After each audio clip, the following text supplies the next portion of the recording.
This program deals with sensitive topics that may not be suitable for everyone. Listener discretion is advised. My name is Michael J. From a very early age, music became the center of my world. But as my father always said, you don't choose music, it chooses you.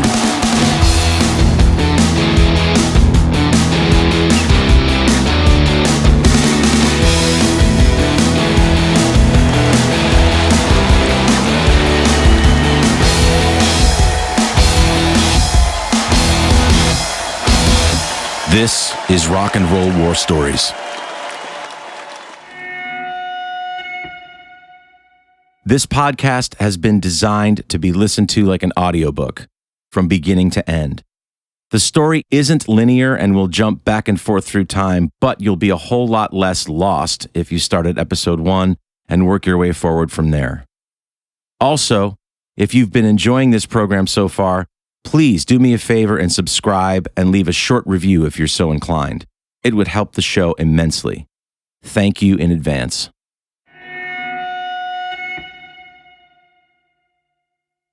Episode 14. Welcome to the Sunshine State. On and on and on we go. Good times roll and then moved on. Was long ago and far away. Another time, another day. Gainesville was a big town. Gainesville, Tom Petty and the Heartbreakers. Florida. Exploding Boy played a lot in Florida back in the late 90s. We spent so much time there that it started to feel like a second home to me. I would eventually go on to make my home in Gainesville, Florida, starting in the early 2000s, and I stayed there for 13 years prior to moving to Nashville. In the spirit of Florida, I present to you a story involving an alligator. Back in my early Nashville days around 2014 or so, I received a phone call early on a Sunday morning from my friend Chris Nix. Hey man, want to help me and Chuck Wicks move his alligator? Sure. Cool, I'll be over to pick you up in half an hour. Chuck, an avid hunter, had killed an alligator some years earlier and had it taxidermied. In his words, it was one of his most prized possessions. Chuck was in the process of moving out of his apartment to another one across town and needed help transporting the taxidermied carcass of the ex-alligator in question. When we arrived at Chuck's apartment, I was surprised to see that this thing was at least 15 feet long and really, really heavy. It took up most of the floor of the apartment. It was also missing one of its front legs. I wasn't sure if the missing limb was something that happened pre- or post-mortem, but either way, this thing was going to take a lot of elbow grease to get it from point A to point B. It took all three of us, Chris, Chuck, and I, a considerable amount of effort to lug the gator out of the apartment and then to get it up into a blanket in the bed of Chuck's pickup truck. Chuck also had to lower the tailgate in order to make space for the tail, which curved around and stuck out several feet from the back of the vehicle. I rode with Chuck in the cab, and Chris rode in the bed of the truck with the gator as we made our way through the back streets to Chuck's new apartment in the Midtown area of Nashville. Needless to say, we got some pretty crazy looks from people as we drove by them. It's not every day that you see a pickup truck with an alligator tail sticking out of it, even in the South. The good news was that Chuck's old apartment was on the first floor, which made moving the gator out much easier. The bad news was that his new place was on the 11th floor of a high-rise apartment building. Since there was no way in hell we were going to lug this thing up 11 flights of stairs, this meant we'd have to figure out a way to somehow take the elevator. We got the gator out of the truck bed and into the lobby of the building. When the elevator arrived, we took a look inside and realized that if we put it in vertically, tail first, that it would just fit. Chuck was completely paranoid about breaking or damaging this thing, so he sat cross-legged on the floor of the elevator and rested the snout of the gator in his lap. Chris grabbed and braced the midsection, and I held up the tail. The elevator doors closed, and up we went. At one point, the elevator stopped at a floor, and the doors opened up to a group of people wanting to get on. Imagine their reactions seeing 3 grown men all struggling to hold a 15-foot stuffed alligator upside down. It was pretty funny, and they obviously got the next elevator. We finally got to the 11th floor and carried the gator down a long hallway and to its new home, covering a huge swath of the floor at Chuck's new apartment. A very memorable moment, to be sure.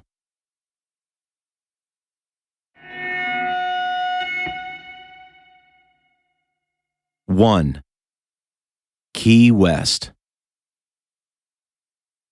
Key West, Florida, of all places, became a touring hub for us in the late 1990s. We would do residencies of 2 weeks at a time down there at a club called Dirty Harry's. One particular year, we ended up going down there 4 separate times, which, if my math is correct, was a full 8 weeks spent in Key West. I remember some of the locals there actually thinking we were locals because we were there so much. We even spent Thanksgiving down there that year. A memorable Thanksgiving dinner with just the band guys. We splurged and spent some band fund cash on a very nice, fresh seafood dinner, spared no expense. I remember feeling a tinge of sadness being away from my family, but the food and the atmosphere took the edge off just a little bit. Dirty Harry's was part of a complex of establishments all owned by the same people. At the sidewalk level on the right-hand side, there was a little pizza and beer place called Angelina's Pizza. Across the walkway to the left, there was a bar called the Tree Bar, which was a tiny bar built around a real tree.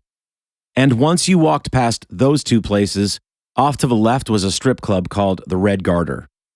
The main administrative office was across the courtyard from that, and upstairs to the front of the complex was a dance club called Rick's. All the way at the back of this little enclave was Dirty Harry's, which featured a small stage, PA and lights, and a small bar. The club housed every traveling band that made their way through to play there in 2 little dingy rooms upstairs directly from the Red Garter Strip Club. Each room had 2 bunk beds and a small bathroom with a sink, toilet, and a small stand-up shower. And all the windows were completely blacked out. Our ritual back in those days when we would pull into Key West was to go to Walmart and stock up on supplies, as we would be in town for 2 weeks and wouldn't really be taking the van out to drive anywhere. We just walked everywhere. One of the most important items we'd get there were 2 bug bomb cans to set off in each of the band rooms to kill any unwanted guests that might have made their way in. There would always be roaches and the occasional spider. And I told you how I feel about spiders. We'd set the bug bombs off, take a walk around the area a little bit, load in our gear, do a sound check, park the van and trailer, and by the time all of that was done, the rooms would be safe to occupy. We'd go around and clean up whatever insects didn't survive the apocalypse, and we were good to go for at least a while. We would play about 4 hours each night, sometimes longer.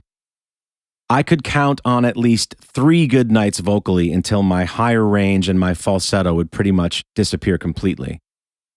I wasn't singing properly back then, I wasn't getting proper rest, I definitely wasn't hydrating, and I was consuming at least a half gallon of liquor, beer, and shots each night, so it's no surprise that I was having vocal issues.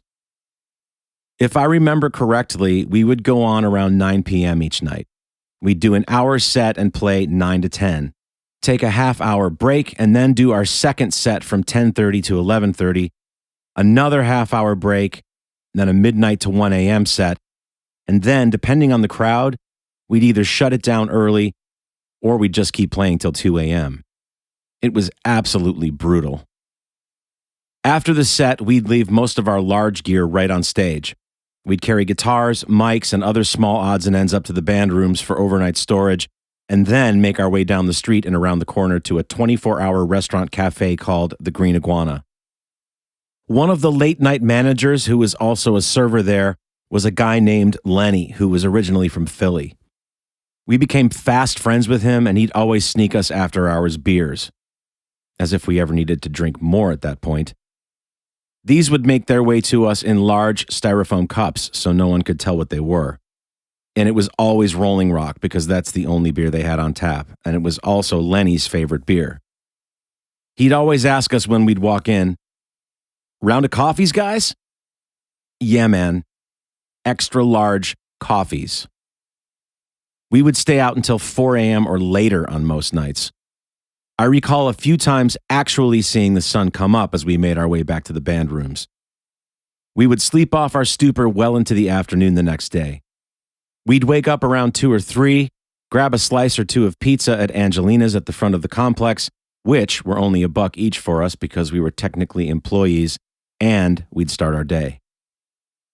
One afternoon, I made my way down for a slice of pizza, mildly hungover and bleary-eyed, and when I walked into Angelina's, I ran smack into Academy Award-winning actor Cuba Gooding Jr. and a group of his friends who were clearly already in party mode for the day. As it turns out, he was there shooting the movie A Murder of Crows, which came out in 1998.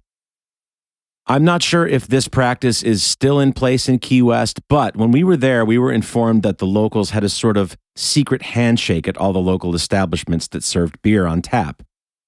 All you would have to do is go into any of these places and ask for a number 9, and they'd pour you a free small cup of beer from the tap, no questions asked, and never any charge.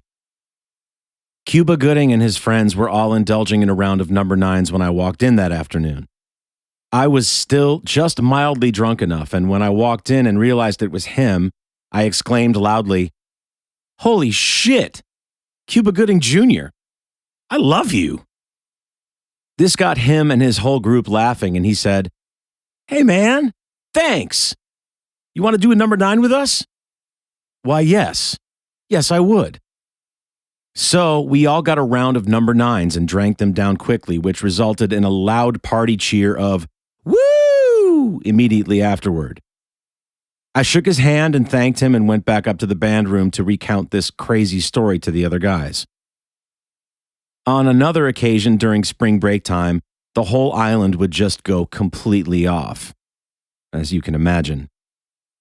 Every night, right after our first set, they would cover all of our equipment with large sheets of clear plastic, and they'd wheel out a giant beer tub of ice water and an empty pitcher and hold a wet t-shirt contest right on stage. These things always inevitably turned into no-shirt contests, as all the girls would try to one-up each other and rile up the crowd to win the cash prizes each night. This would go on every night for weeks at a time. Speaking of no shirts, the Red Garter Strip Club, which was directly beneath our band rooms, would spring into action at roughly 7 p.m. each night. And we would always know that this meant it was nearly time for us to start getting ready to do our show downstairs. We'd hear the dance music and the announcer downstairs clear as day introducing the girls.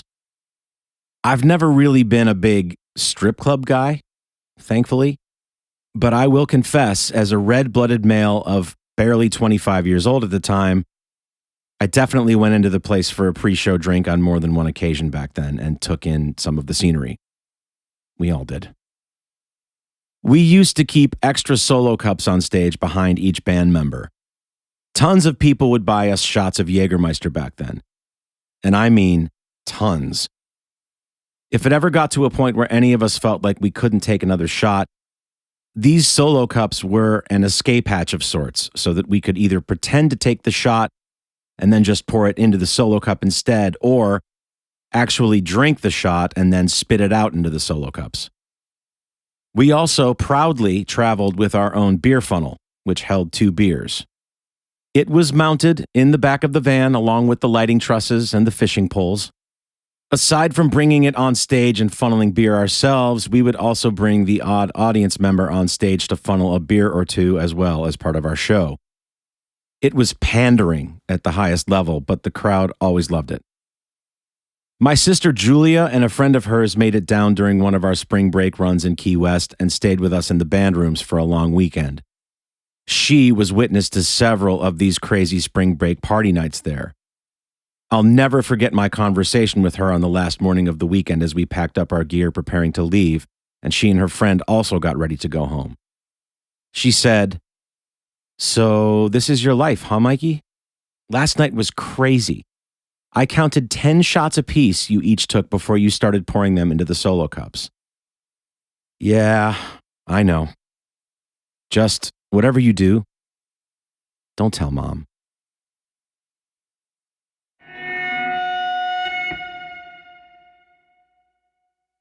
2. Club La Vila. Panama City, Florida was another of our big touring hubs, and at the time, another big spring break destination. We would often play a 6-night residency in Panama City at a place called Club La Vila.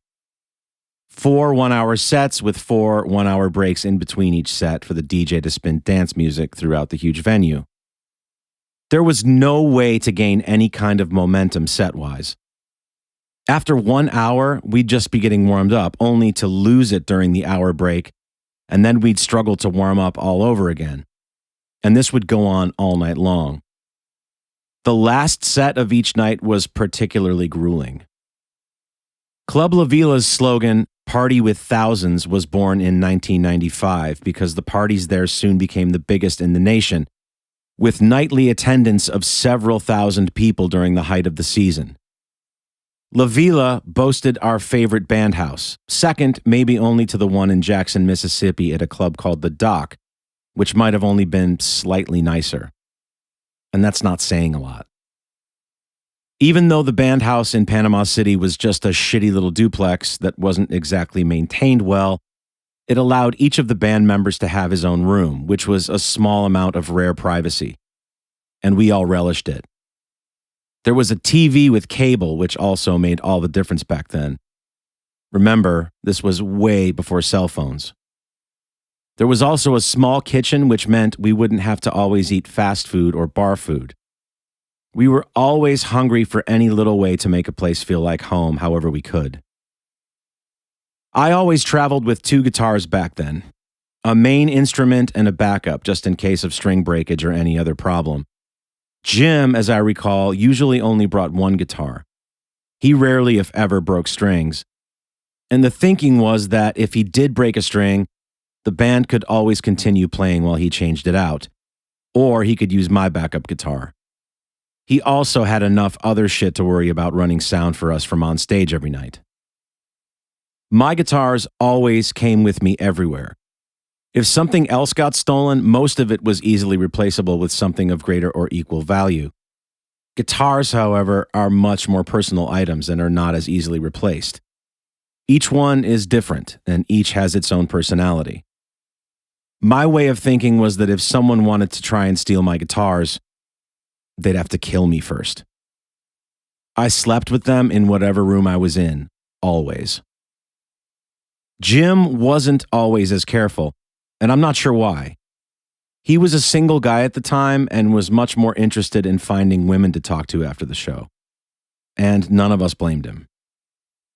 We always left all of our gear set up and ready to go at La Vila, and just took guitars with us back to the band house, seeing as how we had 6 nights of playing to do there. One particular night, Jim decided for no real reason other than convenience and maybe just a bit of overindulgence to just leave his guitar at the club. We were always assured by management that things would be locked up and safe for the night, and we never really had any issues. I believe it was a Saturday night at the end of our residency. Our plan was to arrive at the club early the next afternoon to pack up and load out our gear and make our way down to Key West to start a 2-week residency down there that Monday night. Much to our shock, we arrived at La Vila the next day to find that it had been broken into. And along with some microphones and a few other small things, Jim's guitar had been stolen. His main guitar at the time was his prized possession. It was a custom color salmon pink Fender Stratocaster. While I would proudly rock a guitar that looked just like that now, back then, we all just thought it was ugly as sin. But it suited Jim's flamboyant personality really well, and he loved it. He had a cheaper backup Strat that was the same custom color back home, but he didn't bring that one out all that much, if ever. Needless to say, Jim was devastated, completely leveled, and we all felt really bad for him. The police were called and we filed a report, although the cops told us there wasn't really much that they could do. They advised us to call the local pawn shops in the area as well to tell them to be on the lookout for our gear, but their hands were essentially tied. We soldiered on to Key West and stopped at a music shop along the way to buy some spare microphones and a guitar tuner or two to replace what had been taken. We also made a phone call to my girlfriend Kelly and her sister at our house in Virginia and had them pack up and bring another of Jim's guitars to FedEx to essentially overnight it down to Key West so that we could pick it up on the way there and so that he would have something to play during our upcoming 2-week stay. Fast forward at least 6 months or maybe more. We were pulling back into Panama City for another 6-day run there on a Monday night. Live music at La Villa typically started on a Tuesday night and ran through Saturday. There was a little dive bar and restaurant at the corner of the little neighborhood where the La Villa Band House was located. It was probably less than 4 blocks away. Jim had made plans with one of his female friends to grab dinner and drinks and to go and check out some live music at this little place. The rest of us, Joel, Jason, and myself, had settled in with some dinner and a movie on cable at the house. Jim hadn't been gone for even an hour when the band house phone rang. I answered it, and it was Jim on the other end of the line. "Dude, you're not going to believe this shit. So I'm here at the corner bar, and we just ordered drinks and sat down, and get this. The dude on stage is playing my fucking guitar." "Wait, what guitar?" "My stolen pink Strat, dude. We called the cops. Get the other guys, get in the van, and get your asses down here. Oh, also, throw my other guitar in the van and bring it with you." Jim, as luck would have it, had the serial number of his stolen guitar written down. Also, as luck would have it, he had brought along his matching cheaper salmon pink Strat on this particular run. When I told Jay and Joel what was happening, they sprang to action, and we were all out the door and at the corner bar in minutes flat. When we pulled up, we found the place swarming with cops. There were at least 6 police cars out front with all their lights going. Jim, along with the cops, confronted the guy on stage who swore up and down that he bought the guitar from someone he didn't know. Jim produced the serial number from his wallet and also referenced the police report we had filed months previously for this exact guitar. Even though the cops didn't need any further proof, we then produced the matching hideous salmon pink guitar from out of our van. As soon as they saw it, they all laughed and said, "Yep, that's definitely your guitar."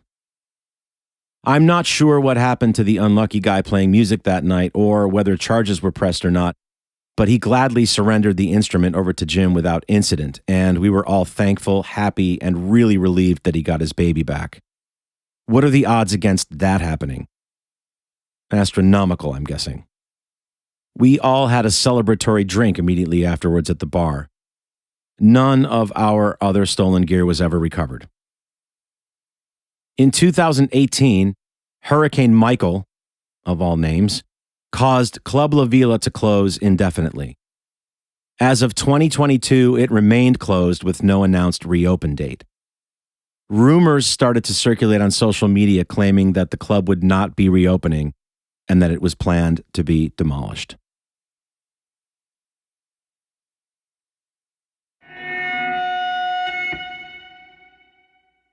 Rock and Roll War Stories was conceived, written, and read by me, Michael J.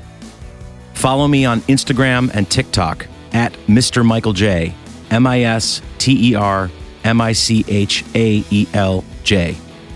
Join me next time for another installment, and thank you for listening.